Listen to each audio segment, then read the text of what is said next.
There you go. How's it look, Bill? Pretty good. Okay, center it up nice. Yeah. Okay. Ready to go. Okay, we're going to start our new outline. Remember, at the bottom,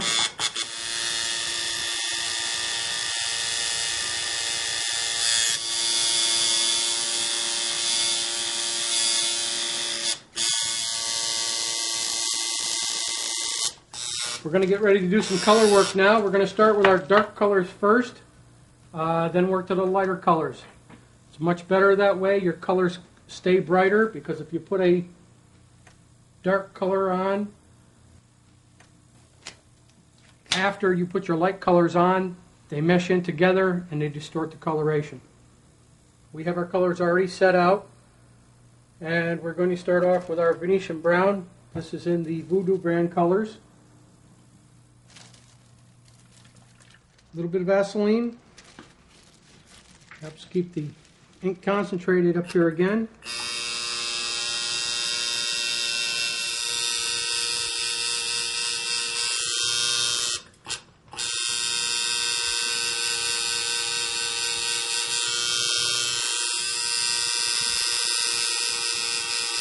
The end areas for highlighting, deciding on whether you're going to leave a skin color or you put a lighter shade of brown or possibly even a white highlighting.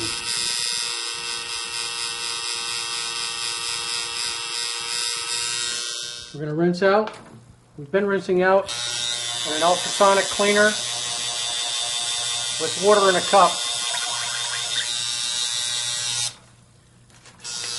This cleans out the color, so you don't get what they call a flushback in tattooing, which will be a mixture of a brown and your next color, which would give you a distorted looking color into the skin. As you see, we're not picking up anything. Make sure that you do shake your bottles before you open them and pour them into the cap, because they do separate just a little bit. And that little bit could make a difference in the consistency that you're going to put into the skin.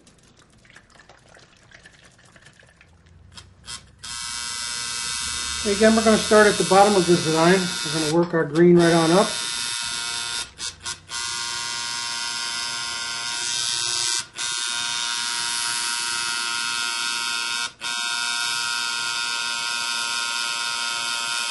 Remember, small circular motion. Small spaces.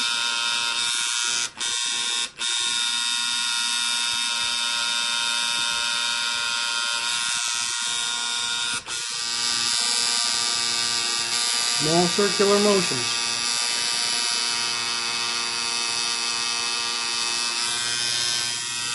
This type of work here is a little tougher to do sometimes if you've got the wrong type of machine set up, as far as a shader or a liner. This is being done with a 7-needle outliner and a 4-needle flat shader. Again, because the 4-needle flat shader does allow you to put a lot of ink in, but still get inside the tight areas. Sometimes with a bigger needle, you can't get inside and get things nice and tight. See how tight you can get in with that 4-needle shader, but it still packs the color.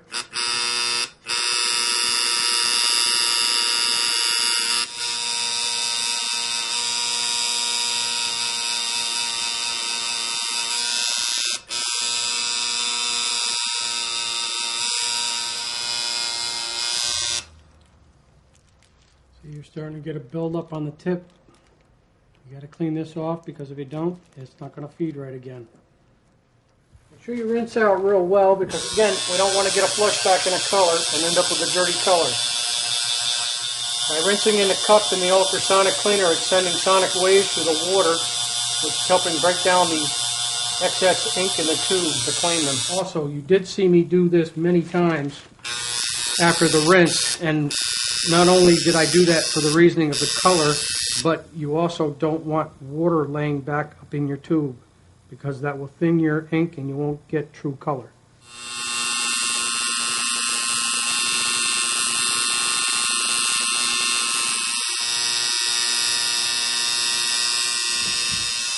Nice and easy with that orange. Take it and shade it out, because you're actually going to come in there and you're going to work some nice bright yellow into it.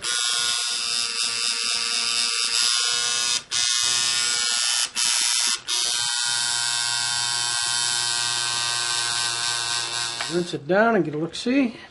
If we have to go back and touch anything. Coming down to the end. Got the yellow to go. Be sure not to overwork the yellow. Yellow is a funny color. It looks like it's not in, but believe me, if you work it twice and you work it thorough, it's in. Guys make very big mistakes. They overwork yellow, and by overworking it, you actually do more damage than good. Right along the edge of the green. Very, very little circles.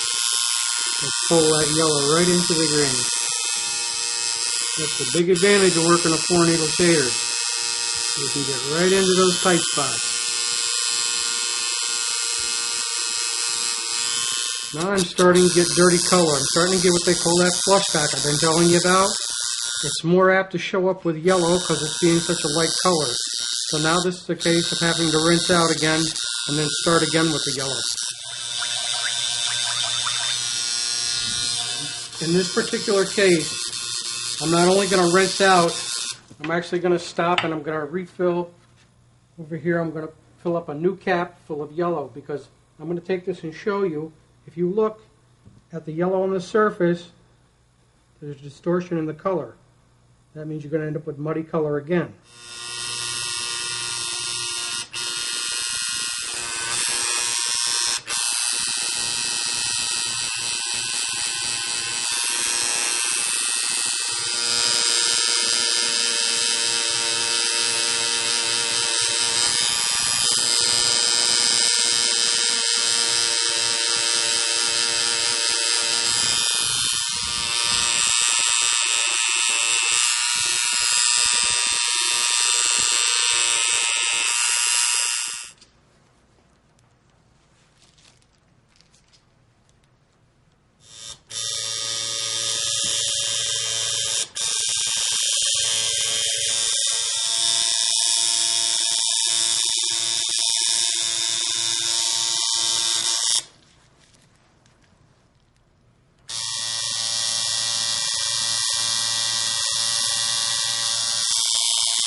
The extra time is worth it to build a good reputation.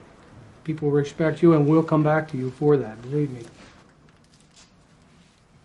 So you're going to take the bandage off in about an hour, wash it off with cold water and soap, make sure you use your hands on it, pat it dry, put a very light coat of bacitration on it, cover it up in regular plastic saran wrap, change it twice a day for 3 days, no longer than 3 days. Do not over apply the bacitration. If you do, you'll make it mucky and gooey. Very good. Okay? All right, thank you, sir. Thank you very much.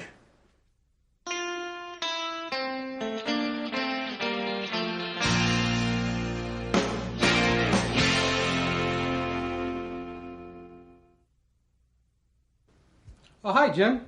I got your scorpion design done for you.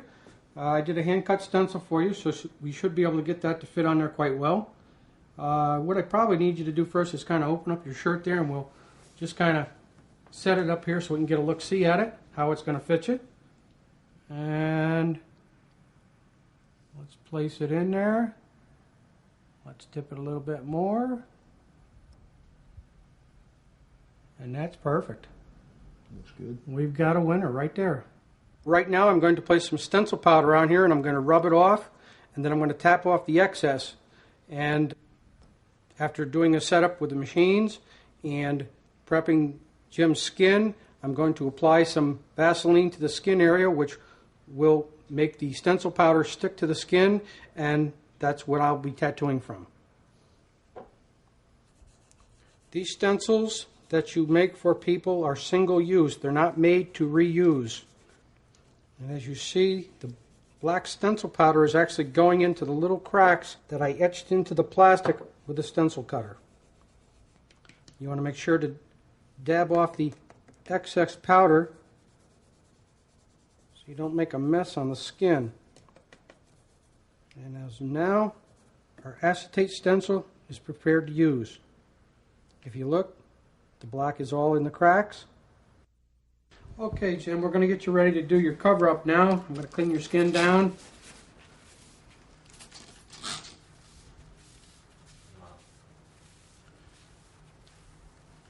Let me grab some Vaseline here. We're going to prep the skin with this because this is going to hold the black stencil powder that I put on the stencil earlier.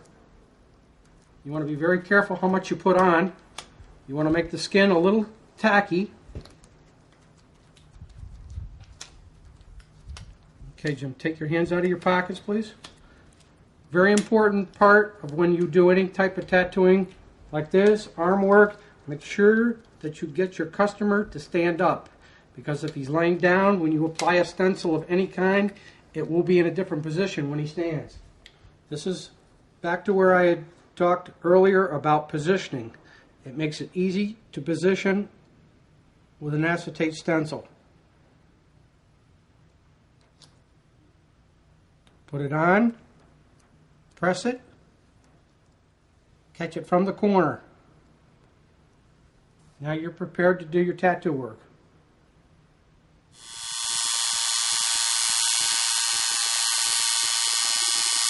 Make sure you keep that skin tight at all times.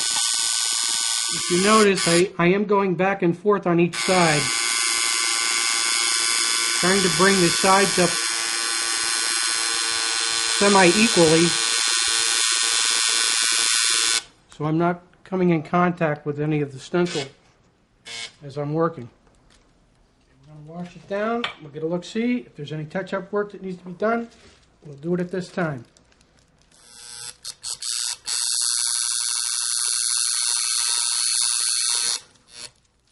If you'll notice in this design as I'm working, the design is getting smaller as I'm coming down, and I'm tapering down with the amount of shadow work I'm using from up above to a little less, to a little less, to just a little, to very little. It enables me to work the design much easier and still acquire a nice look. Again, we are working with a 4-needle flat shader and a 7-needle round liner. Okay, now what I'm going to do here is I'm going to kind of split the body just a little bit because I don't want to take this and actually just take it and draw a bunch of black in there. So what I'm actually going to do is like a shadow line here, kind of a shadow line like this to take out that name and give the scorpion a little bit of shape.